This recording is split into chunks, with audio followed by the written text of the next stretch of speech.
Given foreigners' intrigue for American history and cultural storytelling, people always found America's early expansion marked by the Wild West, pioneering adventures, and legendary figures like Wyatt Earp especially fascinating. The frontier spirit played a crucial role in shaping the nation's identity and uncovering the stories that feel like stepping into the past. However, in the midst of political and social division, though, we often lose sight of the privilege of calling this nation home. While some criticize what it stands for, many outsiders, both visitors and residents now, admire its cultural diversity and the beauty found within its borders. Perhaps those who were not born here see America through a different lens, appreciating opportunities and freedoms that those accustomed to them may take for granted. What separates their perspectives from ours? Is it the absence of complacency, a deeper sense of gratitude, or simply the contrast between their past and this new reality? So there's a huge difference. And why is that difference here, Jay? This is what we're going to talk about today. Why do we have that difference?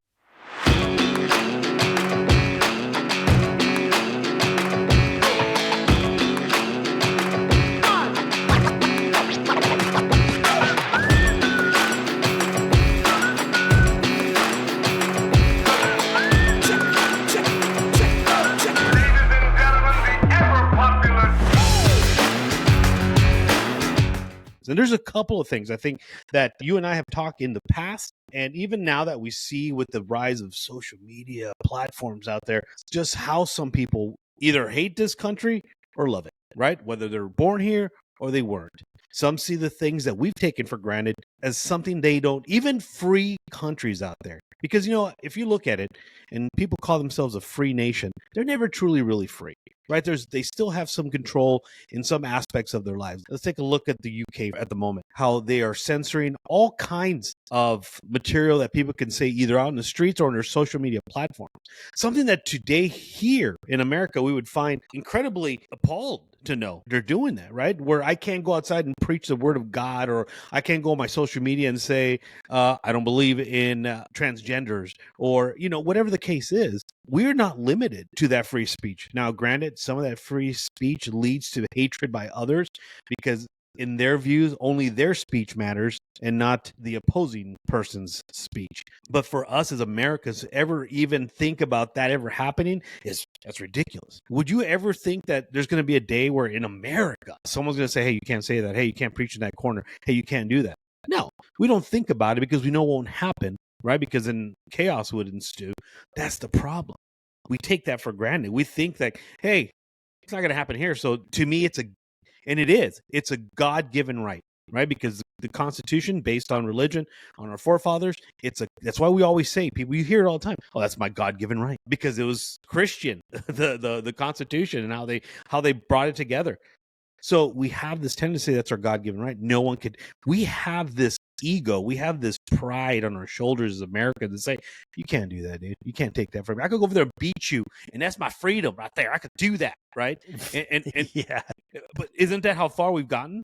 Right? Yeah. And the police have gone to the point where like, yeah, you know what? I can't really arrest you right now. So just go away. I just broke the window, ran out with 20 pairs of shoes because of racism, but I'm not going to arrest you because if in California, it falls under $1,000, so you're good. It's $999, right? So that's probably about 2 pairs of shoes in California. The point is, we've gotten so accustomed, we've gotten so spoiled in America that it takes a foreigner to come here and say, you guys are a great country. What are you crying about? Right? Even today, I was watching this video, and it was just random little social media experiment. You know how they love doing those things, right? And they were asking Russians, what are some of the things you find intriguing about America, right? And these are people who've never been here. They just say like, oh, well, there's so many different cultures there, right? There's so many different things happening there. It's great to see the geographical locations of each state. It's so different, right? Like you go from a desert to a forest to just different types of topography all over the U.S., right?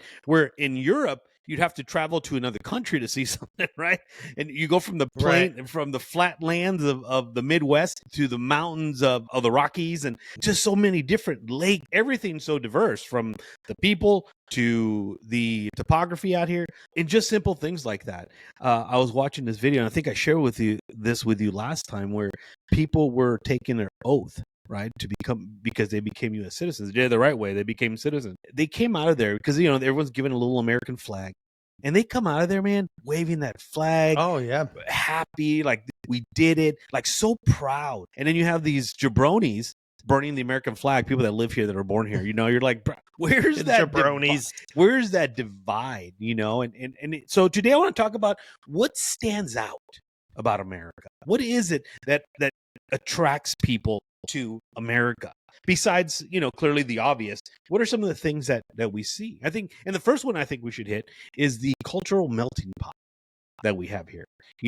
We are a hub of immigrants, but first we were a hub of pioneers, right? We came out here, and discovered this beautiful land, and we started then we realized from living here that, oh my God, we're living under a tyranny of Europe. We need to get away from that, and we became a country, and there's just so much beauty in there. But I think the first thing that we should look at is the cultural melting pot. There's so much diversity in cuisine, in language, in just basic cultures in America. Like, don't you agree? Like, there's little China, there's little Mexico. Well, little Mexico is probably everywhere in America now. But like, there's all kinds of different types of cultures, traditions, ideas, cuisine in the U.S. What do you think about that?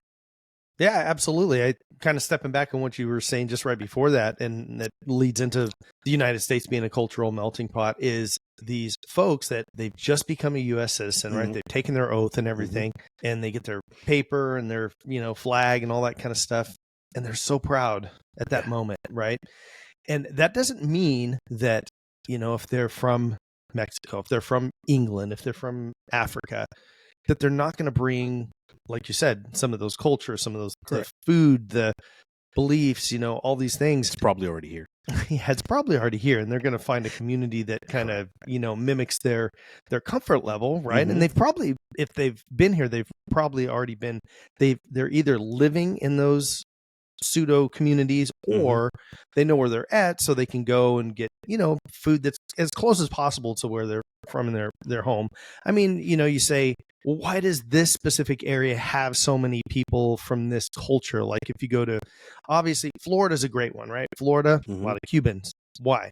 Well, because Cuba's really close by. Yeah. And Puerto Ricans too. Yeah. But what's really funny is, like, down in that area, you have Haiti, of course, and you have the Dominican Republic. Correct. There's probably the large populace of Dominican people is like up in the New England states, up towards New York, which is strange, right? You think, well, why wouldn't they be like in Florida too? Whenever that started, you had a bunch of people that they said, hey, this is where you got to come to. And so there's this comfort level, just like you said, in LA is probably a really big one. And it's sad that California, and especially LA, has become such a, turd town.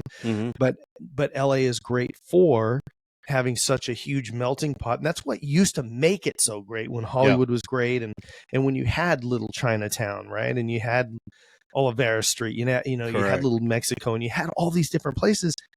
And people love going down there, man. I remember going down to the, little Chinatown area and I mean, getting from Japanese stuff to, and I should say it's more Asian all the way around, but you go to the ramen place. It's just known as Chinatown. I mean, there's all kinds of Asian stuff going down there, but right. And you have, places like in Glendale, California, there's a big Middle Eastern, mainly like the Armenian people and stuff that. But that's it.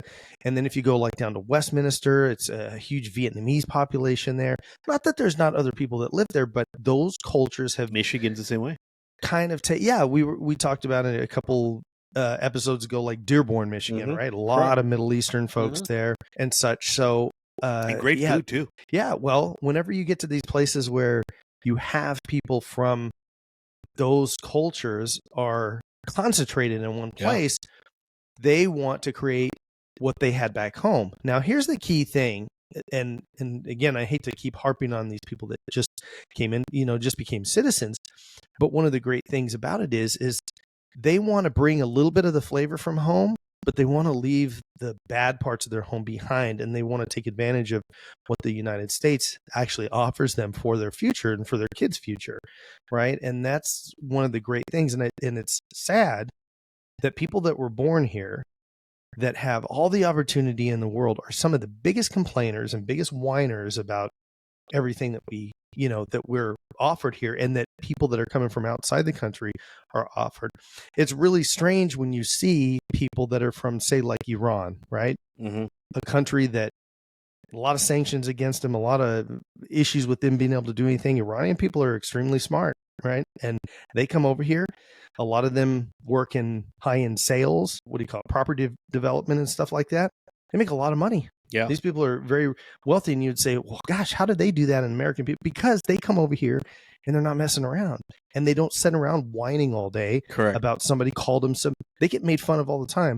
There's a guy, his name's Manny Koshpin, and if you he's got books out there that are really great. He's got I don't know how many. I mean, somebody can correct me or write it down here. He's got 4 or 5 Bugattis, right? You know what a Bugatti is, right? They're $1 million plus vehicles. Yeah. I mean, I think one of them he has 3.5 million or something like that. I could barely afford one. I just have one outside. I know. I just have a bumper or one that I hit on the 10 freeway. No. So, when he started his first job, he worked for Kmart. Of course, they're kind of out of business at this point, but he worked for Kmart. And you know what people did?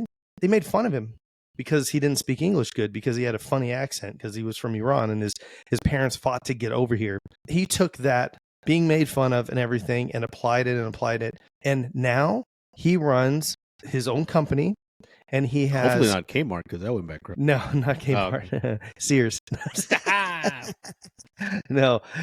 But the Falafel House. No, he runs, it's actually Koshman Enterprises, and he owns tons of commercial properties all over the country. So and I'm glad you mentioned that, because that goes back into that what we talked about originally, was about that the cultural melting pot, right?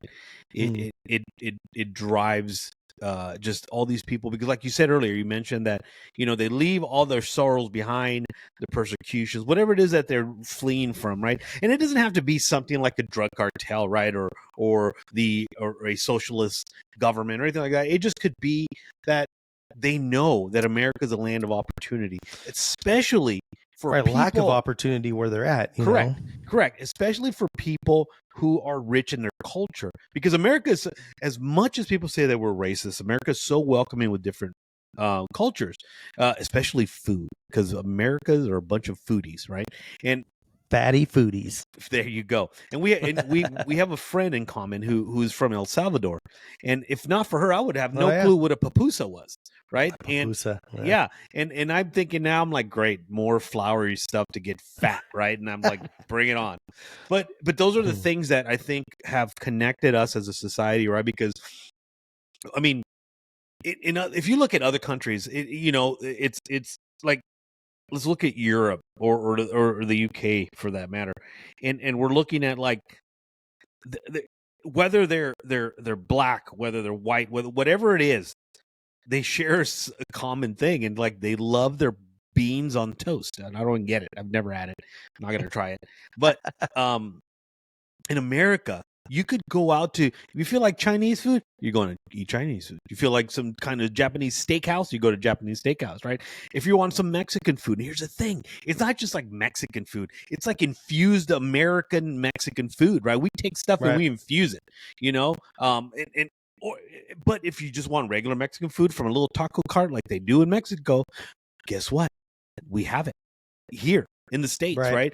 So if you want some kind of just any dish from anywhere around the world, right? Even Brazil now, you're able to get these things. Yeah. And that's the beauty of it, and I think that's what makes us so different than other countries, is the fact that we have that.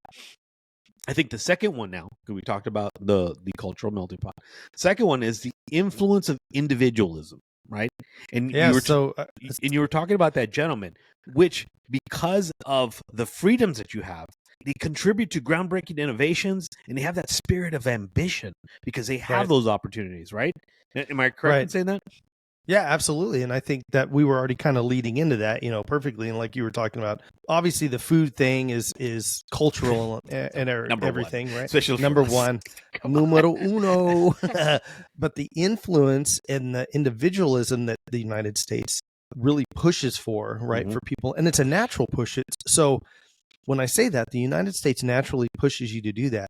It also naturally pushes you to do nothing and be lazy and be a bum on the street if you want to, right? Correct. Because you have this full freedom. I'm going to step back just for a second. What you said are God-given freedoms. And people, especially people that are like atheists or what have you, that don't believe in God or don't have a higher power belief of any kind, just because it has the word God in it doesn't mean you have to believe it that way. When the day you are born, you're born free, right? Correct. And there has been times in history when you weren't born free. You were born into captivity, into slavery. And people will argue, especially folks that are patriots now will argue, well, we're kind of born into pseudo-slavery, a indentured servitude of sorts where you never stop paying taxes, right?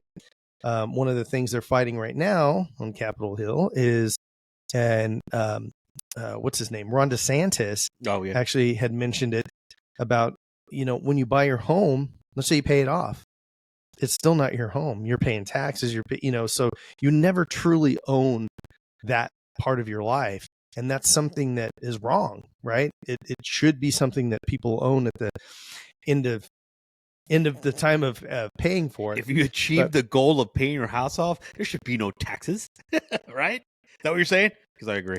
Absolutely, yeah. Well, and another personal opinion of mine is anybody that makes it to 80 years old, 80 and above, shouldn't pay taxes anymore. They've paid their dues their whole life, man. How about 55? How about 50?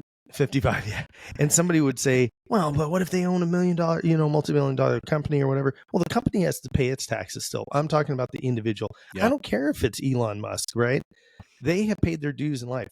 If they reach 100, this is totally my belief. If they reach 100, and we'd have to figure out what this would be, that there's an amount that we would actually pay them. This would be a twofold. One, honoring somebody that lived to be 100 in the United States, I think anybody could get on board with, right? Yeah. The other thing is that you're going to verify that this person is alive to give them a check. So they're not getting regular social security and all that kind of stuff, way on. You're getting, what was it, 320 years old or whatever. You're getting a longevity pension. Yeah. Yeah, dude. And it's not like, what's the oldest person? 107, I think, or something like that. You're saying, we're going to pay somebody for 7 years or whatever. This is a whole dream board list of things. Oh God, please. We're sending trillions to Ukraine. We can't give our own people money. Especially somebody, and you think about somebody that's 100 years old, what do they want? What are they really going to buy, right? They're probably going to save that up, help other people, help their grandkids. Great-grandkids at that absolutely. age, probably. Absolutely. So it's, we are one of the greatest countries in the world that has the funds, obviously, because the greatest. We can send billions all around the world, not blink an eye. Buying expensive toilet paper and toilet seats, and we could divert that money to something.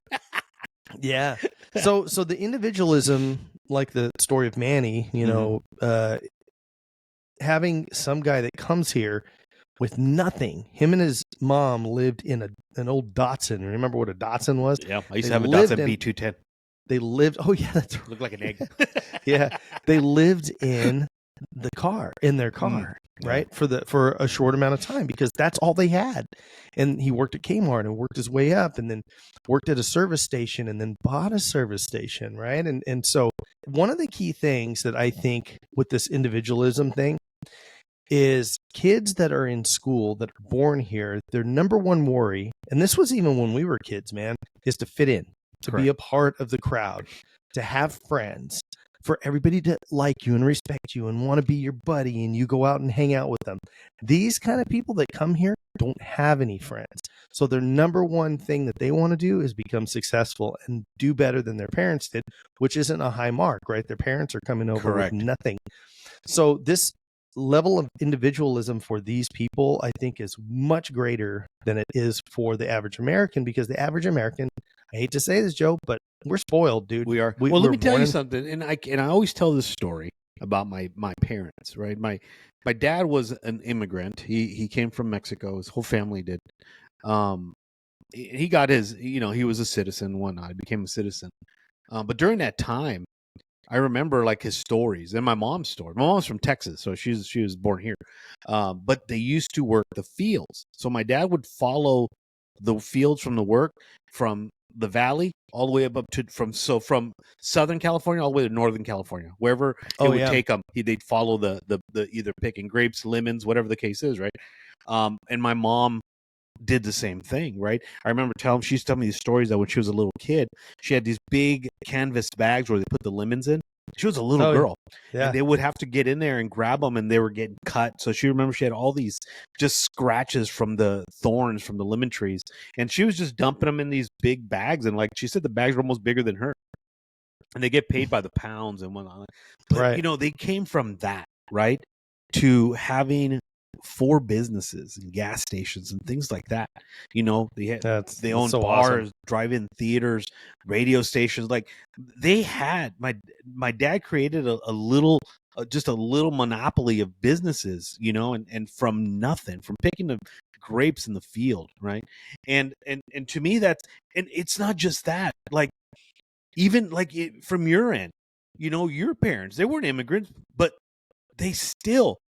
they had the same stories where they had nothing, right? And they grew to something. And that's a lot. That's not just people from Mexico or Central America, South America, or from overseas. It's just people in general in America. And it's that influence of individualism that has made this nation so great.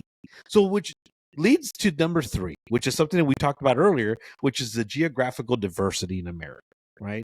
And we talked about that. We talked about the humongous range of landscape, right? Right. It's just humongous. You go anywhere.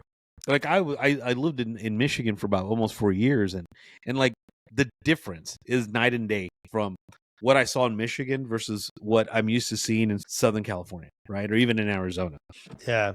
But just take our state, for example. We travel 4 hours north, and what do we go into? Snow, mountains, beautiful landscape. Pacific Northwest. I've been there a couple of times. Not a fan of the rain, right? I mean, I love rain, just not every day. You know what I mean? Yeah. You got the East Coast, West Coast. Like, where do you get that? Where do you get that in one nation? Like, I don't think anywhere. No, I mean that's our man. We it's so great, and I think something you and I talked about, and hopefully they do that 80-year-old thing because you and I, man, we've got a lot of states to go visit, bro. Right? And it's funny because like remember when I drove to Michigan one time. This is a restaurant in Texas, and it's called Big Tex or something like that, and they had these huge steaks, bro, huge steaks, and I'm like. They have these in every little place. Like, hey, come eat this 22-ounce steak in 1 hour and eat it. It is free. They're like, I'm going to take every challenge across America until I'm 500 pounds when I get to the East Coast. You know what I mean? But again, that's the beauty of it. Forrest Gump and run the whole way, Hell, I ain't running no broad. I run to the restroom. So... So let's take it since again, beautiful thing, right? So we talked about cultural melting pot. We talked about influences of individualism. We just talked about geographical diversity, historical development, bro. Like, yeah, some of them have been some weapons of mass destruction, but historically we've developed a lot of things, right? Yeah. Lights, cell phones, like so many things in America. Now, some of the things were made during wartime, right? Because it required a need for it. It was still something that we developed here in America, which leads us back to like number 2, the influence of individualism, right? We have the groundbreaking innovations. You want to like solve these problems. We like, dude, do you remember? I remember watching this movie and seeing the first computer that was used to help bring back those boys in Apollo. It was an IBM, and it took up an entire room. Right, the computer, right? We did that. Like, we made that, right? I mean, clearly it was humongous, and you go from that to a little laptop or a tablet or even your phone now, which our cell phone is more advanced than that computer system that was developed to bring back our astronauts from the Apollo mission. Isn't that crazy? Yeah. So, well, there's a bunch of different things that are in there. So the microchip, right, was invented here, and then of course. Was it really? You said it that I didn't know. The personal computer. Yeah. And here's something that everybody around the world uses every single day, It tracks our phones. It tells you where the nearest Starbucks is at. All those kind of things is GPS, the global positioning system. So imagine if people today have to use maps, bro. They go crazy. what was that called? The Thomas guy. Oh, Thomas guide. There you go. Yeah, we invented the sewing machine, one that was very important, cotton gin. Oh, yeah. So, but let's be honest. The automobile, the telephone, where would be without clothing, right? Beta con. That's right. Well, the thing is it made Henry it Ford? more accessible to people. Yeah. Did I say the internet, the airplane? I mean, just all these things. Yeah, the automobile. Henry Ford was. So there was obviously automobiles before Henry Ford, but he was the one that really pioneered the assembly line. The assembly line system. Correct. Yeah. And that really changed the world, and it's what helped us to help Europe shut down World War II, right? But think about that, Jay. What and that's the thing, that why do people feel that they have to come to America to start really building their innovations, their ideas? Like, what is it that calls them here? Because they know Americans would probably buy it, right? Because it's a good idea, I mean, clearly now we've gone to the phase of being obese and lazy because everything's being done for us. Like, I think today, I honestly feel this way. This is probably another episode, but I really feel that today our kids are getting dumber. And I don't mean that in a harsh way, but when you add social media, platforms and all these crazy ideologies on there, kids fall for that. They're so influenced at a young age. But then on top of that, you add CBT chat, and now everyone's doing their own homework. I mean, the CBT chat is doing homework for people. It's taking, like, remember, we had to go to the library, bro, check out books to come out with an essay to write a book report or something. We actually had to read the book. And the best thing we had that would be compared to like Chat GBT now would be Cliff Notes. Remember those? Oh God, yeah, Cliff Notes. So and the teacher knew if you were using those because it was very specific things that talked about. We use those to, like, if you don't want to read Where the Red Fern Grows, you go and got Cliff Notes to read what it was about. You got like a synopsis of it, right? And then, like, that poor dog. Yeah, God, it's so sad. But anyway, so clearly some of those things are bad, but sticking to what makes America so great is again, cultural melting pot, influence of individualism, geographical diversity, historical development created so many things here. And then the number 5, and this is something you know about, brother, because this is your thing, pulp culture and global influence. How much of that does the United States carry? Tell me. I'll be your Huckleberry. Yeah, that's a that's a line from a movie. I'll be back. How many people were saying that from different countries? They can speak a speck of English, but they knew how to say "I'll be back." Right? Yep. Arnold Schwarzenegger's Terminator deal. Yeah. I mean, there's so many things that like you say, in pop culture. I mean, look at like Taylor Swift, dude. She goes all over the world and does tours. Michael Jackson, he was a huge influence. Even our one-hit wonders or 80s babies, like they're making a big comeback in these other countries, right? They love them. Look at, like, for example, David Hasselhoff. Great. He did great in Knight Rider. Music, nah. But then you go to Europe, bro, he's the king of pop over there. Yeah, he's super popular, yeah. In Germany or somewhere there, they love this guy, but dude, Hollywood has created, in Hollywood's heyday when they were doing good movies, not recycling and woke vision, trying to redo all the movies. It's not Wonka vision, right? It's woke vision. They're trying to take all the old Disney movies and make them a different color, just wackadoodle, instead of making new movies. You take like Bollywood, right? That's in India. Yeah. Okay, that spawned from them going, hey, that's really cool what they do. Let's do our own because our culture is different. And I don't know if you've ever seen like any part of the Bollywood movies. Oh man, dude, they're actually pretty good. Yeah. The color and everything they do is friggin' amazing, man. It's like they're beautiful done. Again, it has sparked innovation, in other countries. And a lot of that has to do with a lot of Indian people come here, right? And they still have family back home, and that trade-off goes back and forth, right? I think that's why countries like us with Mexico, why Mexican people that are here, most of them have a relative or two down there. And so we have more of a, as much as there's always this, talk about, oh, well, people coming across the border and this kind of thing. It's like we have a really symbiotic relationship if you think about it, because there's nobody in the United States that would be like, yeah, I don't want any Mexican culture here anymore. There's nobody that would say People would die without burritos. Without tacos. Yeah. I mean, come on, dude. Come on. And I'm not making light of that. The only thing that Mexican people bring is tacos to the. Okay, look, we bring a lot, but mostly tacos and mostly tacos. Tacos. Who are you kidding, bro? Let's like look, we do some fabulous. We work magic on your landscape with those tacos, bro. But those tacos. I'd rather have tacos and burritos than a manicured lawn. Really? What if that lawn looks like a big taco? See, now you went too far now. I went deep into the Gordy cakes. You know what I mean? Yeah, you did. So yeah, I mean, the global influence. I mean, think about Starbucks, McDonald's, Walmart, all these things. And I'm not saying they're good influences by any means, right? It's just an influence, though. But it's an influence that's all, because how many big company kind of things are influential from other countries that are in the United States?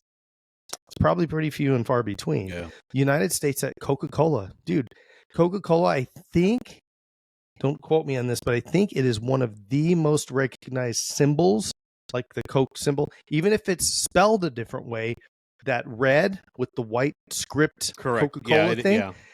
It is in every country of the world, man. Everywhere. But I think the same thing goes for like Pizza Hut and McDonald's. Like that thing has gone so. But you know what? Just not. Well, Coke's been around so long. That's why, man. It's been it's the cocaine in it that influences people. Probably. That's the way they're getting it across. Or they put it in there and then they dry it out. Or it's the Mexican Coke, which has a cane sugar. Yeah, how you doing? That's the real deal. It's not all the correct. What is it? The high fructose corn syrup and red number 5 garbage. I heard they're going back to that. They're going to kind of go away from it because JFK Jr. But here's the other thing: fashion. If you look at if you look at our fashion, right, and you look at kids in other countries based on social media, they're wearing the same things that we do. And it's not name brand, right? Because clearly we have even some of the poor people here in America have name brand stuff. Right? But like in other countries, they don't. But they'll have a shirt that's spelled something wrong instead of Nike. It says Nike or something. Whatever.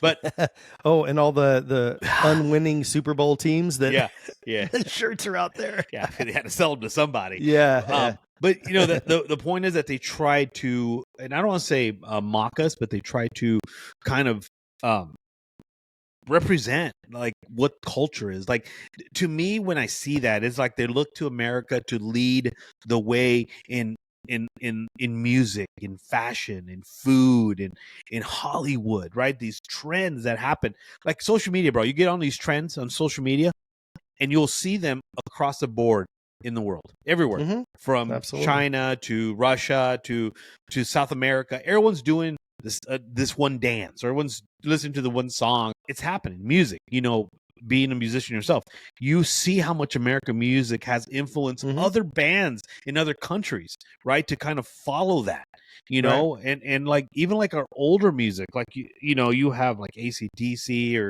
and all those bands are still out there, and people love them, even though a lot of those bands were made popular here. Even some of them are foreigners, right? They're from Europe. Yeah. But we made them popular because, again, we have that global influence. I feel like a lot of people, when they're creating or developing something, they're like, hey, if America likes it, it's a hit, or it's going to work. You think about back in our day and when we were in school. So where we used to walk barefoot up here in the snow. Yes, yeah. I remember. Uphill both ways. Yeah. Rock music, and then heavy rock music, and then what was called metal later on. Yeah. That didn't exist until the bands in the United States started creating. Now it started to come out of Europe and like the Netherlands and stuff like that. They have like that black metal stuff. They're pretty crazy, but that genre didn't exist until it came out of the United States. Correct. Another genre, and we know this very well, rap music. That music never existed anywhere else until it came out of the United States. Mm-hmm. Go to a country of the world that they don't have some person in their language and their culture is singing a song, but in rap style, right? Every country has that now. Yeah. So we influence tons of stuff. Now, again, I'm not saying everything that we influence, or because the fact that we have McDonald's in every country, I'm going to tell you right now, Brian, I ain't proud of that. Right? No, I'm not proud of it in our own country. However, it is a cultural icon. Correct. Everybody knows it, whether you go to McDonald's, you don't, you went a lot when you were younger, you don't anymore, or you go there every day for their coffee and hash browns, whatever. Again, free country. They have obviously done an amazing job at marketing and everything else. And they've been able to do that and get into so many other countries of the world. And yeah, Hollywood in the music business. So the Capitol Records of the world and all that, they were really big in influencing music and the movie industry. And those are two really big things that shifted in the world. Once movies and music became readily available to people, we had record stores. Remember? I mean, everywhere there was a record store. Remember the record alley at the mall? Record alley. Yep. No. I was just going to say that. Yeah, the record alley. So, those things were just commonplace for many years. It was just like, Blockbuster Video, movie rentals and all these kind of things. And before you had movie rentals, they first came out with like the movie channels and stuff like that. HBO, and that was before HBO even came out, right? So movies were a huge thing in our American culture. Triple Ecstasy. Oh wait, that's the wrong channel. Sorry.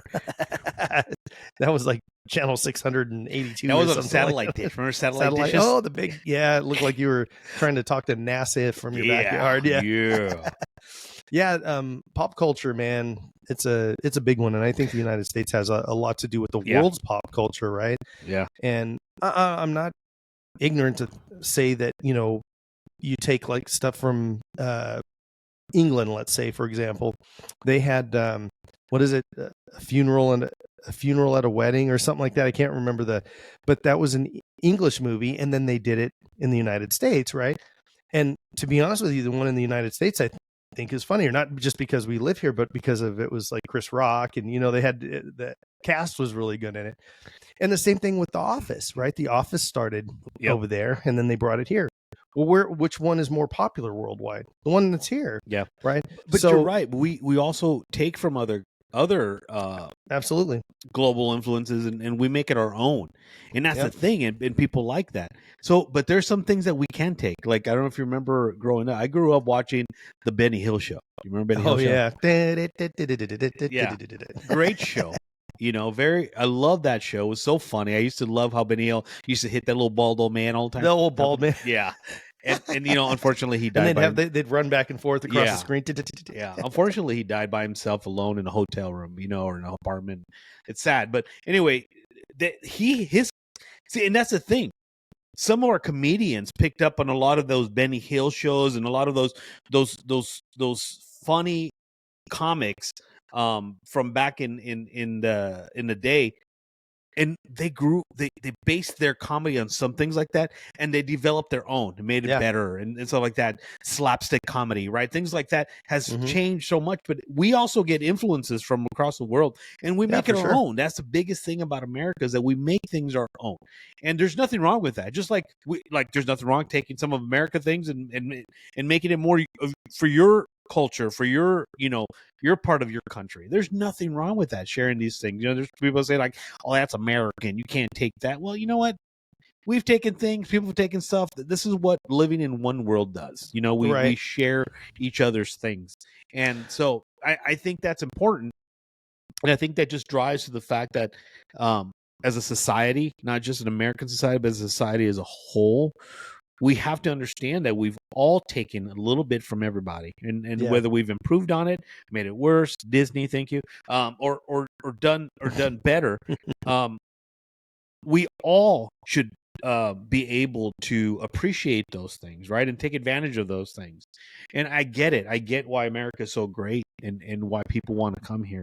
What I don't understand is why Americans who have that God-given right, that privilege, that don't have to lift a finger to get it, because they were born into it, Right. don't appreciate it or take advantage of it, and they call themselves victims. Spoiled. You know what? I want to say they're spoiled, but I think it's a higher. I think it's something more than that, because when you see those people out there in the streets crying about, we're racist, crying about the injustices that are just not there, that can't be spoiled. That's just, to me, it's like they've not suffered how they should they haven't, suffer. and they've been indoctrinated by other people that have not suffered.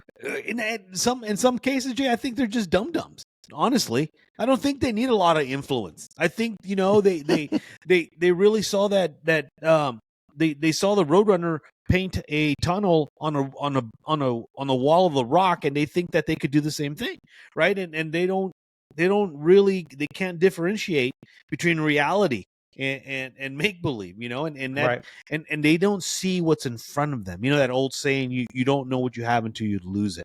And the problem in America is you don't lose it. It's there. It's always there. It's always going to be there. Your freedoms, everything's always going to be there.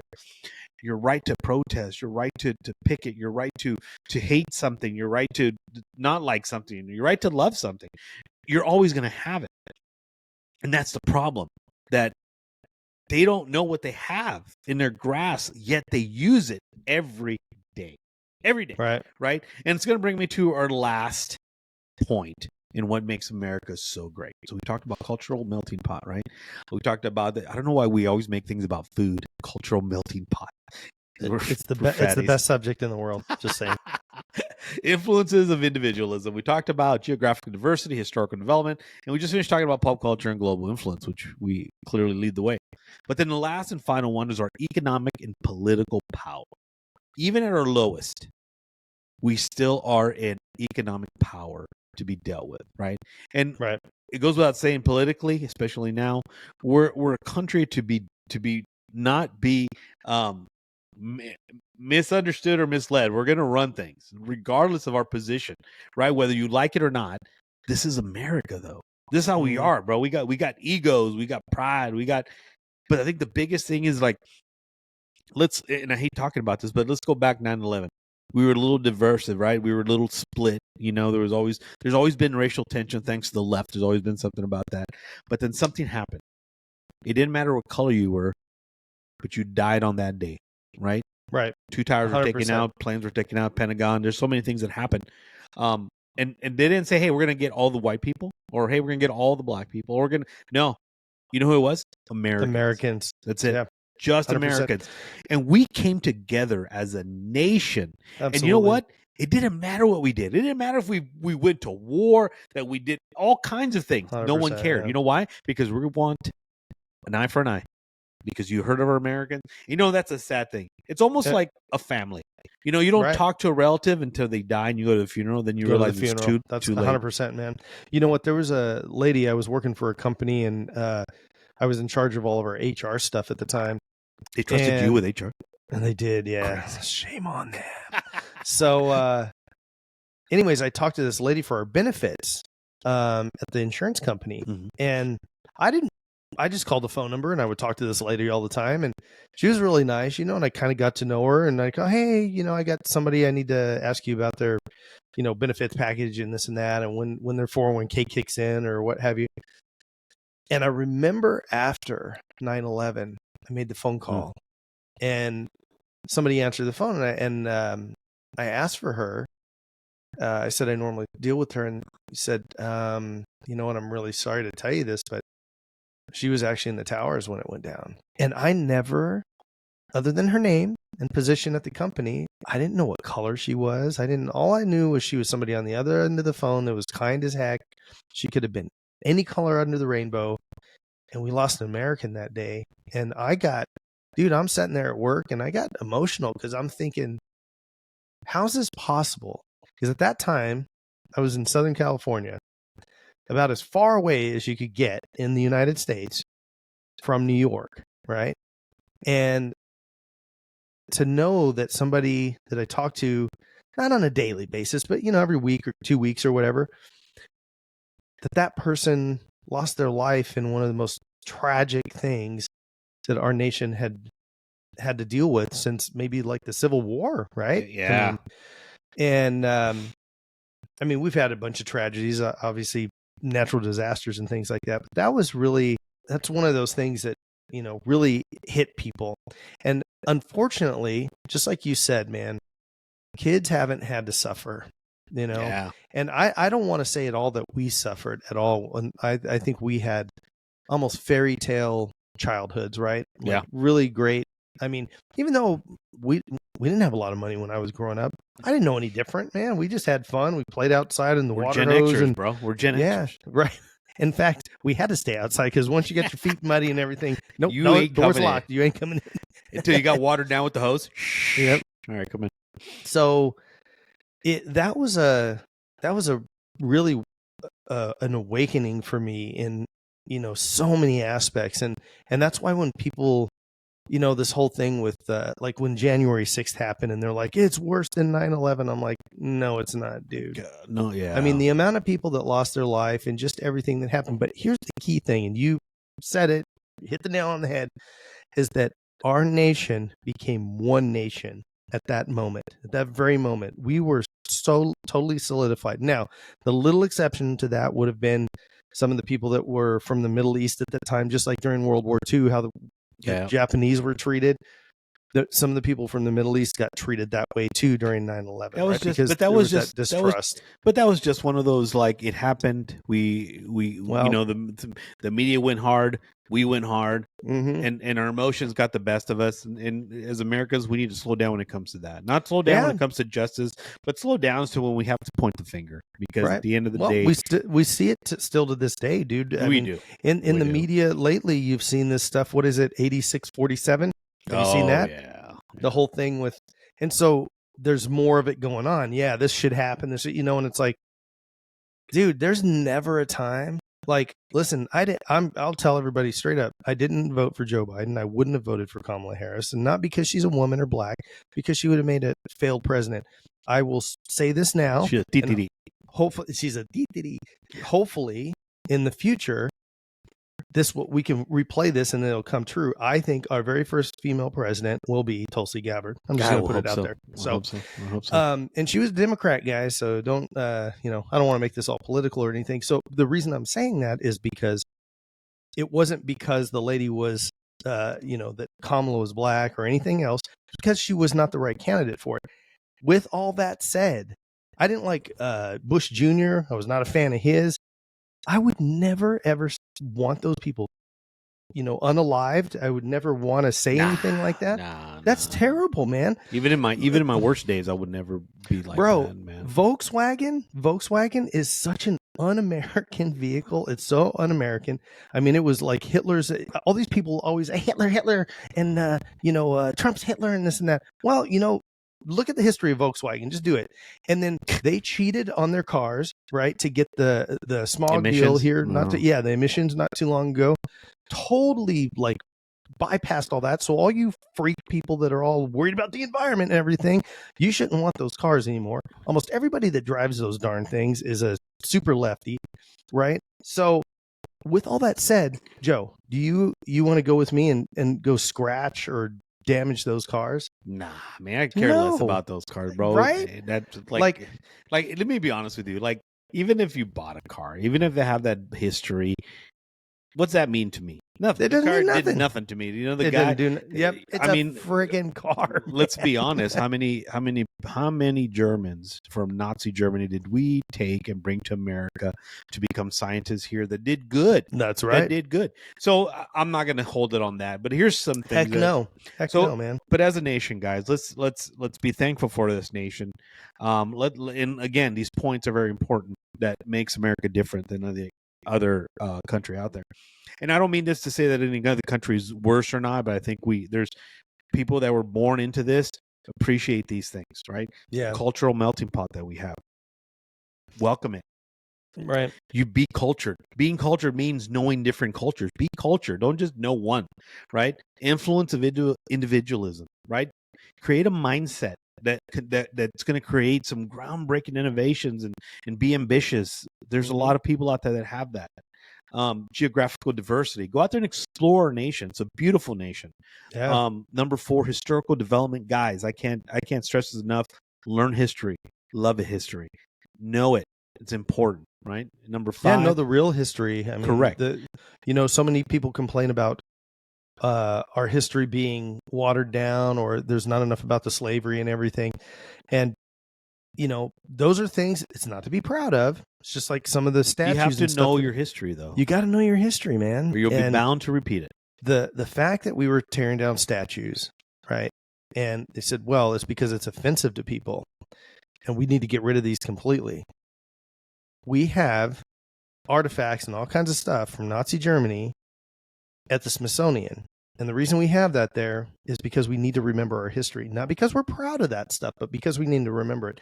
So all of these things in the country, we don't need to glorify or anything like that of our dark past, but we need to keep it in It's a story of people that went through it. And we have to recognize it, because for us to understand it, we have to not go through it, heaven forbid, but we have to understand it through their eyes, right? And how best, and through their history, through their conversations that they've had, through what they've given us, and that's historical stuff, and that's great stuff. So learn history, not the history that people create for you, but the history that has been created by the people who lived it, right? Your actual ancestors. Correct. 5, pop culture and global influence. Guys, get out there and don't just, again, take American culture, take all kinds of culture. You graphic designers, you fashion designers, if you like a sarape, or you like those Mexican blankets, create some clothing out of it. I don't know, be creative, create your own stuff, right? And of course, economic and political power goes without saying. Our country leads the way, and it should continue to lead the way, because our intent, and as it always should always be for the better good of humanity, not just America's, but humanity. Right. And I hope that we continue to lead that, and not some crazy power. But here's one thing I want you guys to remember: honor the freedom you've been granted as if they were hard-won battles that could vanish in an instant. Yep. So again, we're one generation away, man, every time from losing everything. Oh, seriously. God. And now it's kind of scary when it comes to it. You start seeing today's society, and how it keeps going. I feel like it's stepping down instead of stepping up. But I'm hoping that that they're going to surprise us with something good. But yeah, again, guys, America is a great country, and it's not racist like everyone else that is not a conservative says. Is there bigotry? Absolutely. But you'll find it, and that's everywhere. But you'll find it 1,000 times worse outside of our borders. Yeah. And a lot of times it's for their own people. Yep. Believe you me, guys, don't be spoiled brats. Appreciate what you have here in America. Get to know your neighbors. And you know what? Learn a different culture, man. Learn about a different culture every year. And absorb it, their foods, their customs, and just be cultured, man. That's good stuff right there. I'd look at every culture when it comes to food, because I am trying everything out there, bro. I had somebody one time years and years ago. I'll kind of end it with this. He told me, he said, one of the best things you can do is find like 5 languages. Now, if you're already somebody that's here that already knows 2, that means 5 more. So that's going to give you, total of 7, right? That's my math right there. Yeah, bro, that's a good math right there. And learn 2 to 3 phrases from each one, and learn to at least say hello and like, what's your name? Some basic things. Guten Morgen, guten Nacht. Exactly. And in multiple languages, because you will run into somebody someday, and you're like, oh, where are you from? Oh, you're Armenian. Oh, so do you speak Farsi? And you can say something in Farsi. You meet somebody, you sound like you're French. Do you speak, you speak French, and whatever. German, you were just speaking here a couple seconds ago. Are you from the South? Are you from... Is you from the South? You from Louisiana? Yeah. Yeah. And it's really great, because one of the things, and this is the last point of this, is that people that, especially white Americans, right? People that were born here that are white, that have never needed to and there's obviously other people of other colors, but that have never needed to speak another language because they were born in America, born speaking English, never spoke another language or anything. You will never see a person smile more from another country when you say one or two words in their language. It impresses them so much, and it makes them feel good that you took the time to learn about their language. Out of the hundreds of languages there are in the world, that you did that. And as an American, that's really big for other countries of the world to hear that, right? That we took the time out of our busy lives, because we're busy Americans, to learn just a few phrases, just a few things. And it's amazing. I know a few phrases from a couple different languages, and it's really cool. And I've met people, they're like, "Oh my God, you speak." I'm like, no, I don't speak the language. I just know a couple phrases. Muy poquito. Okay. I know how to order beer and alcohol. I mean, alcohol and food. But here's funny. Cerveza and baño. I'm not in that order. But it's real funny, guys. If you guys look, and I read it somewhere that like the majority of what's like other than English, which is the major language spoken in the U.S., almost every state is Spanish, right? With the exception, I think, of North Dakota, which is German, I think, and then Louisiana, which is French Creole. French, yeah. So other than that, Spanish everywhere. Maine is French too, I think. And I think you're right. Yeah. And so other than those like Quebec, yeah. So other than those areas, it's mostly Spanish. So even if you learn Spanish, that's a great thing, because come on, let's face it, man. How you gonna talk to these people making our food? Because you go to a Chinese restaurant, go in the kitchen, they mezcla. Bro, you can say wow all day. You know I'm speaking truth right now. Yeah. No, and it's one of those things that again, having this comfort level with one another. And we do have a basic language here in the United States, which would be English. However, people came from other countries and immigrated here. All of us, even if you only speak English. At one time, your ancestors did not speak English, right? They spoke a different language at one time or another. All the foods that came here. To wrap it up, America is only what has been brought here, or what the natives that were here at one time, whether that was the Native Americans, what we would call them, or like the Aztecs and those that were, in this general area. That's all that this country is. There is no such thing as American food. There is American food is food that has been accumulated here. And Joe and I have talked about this before, that has been accumulated here and then made into its own little mix. And that has become American food. The only thing's American food.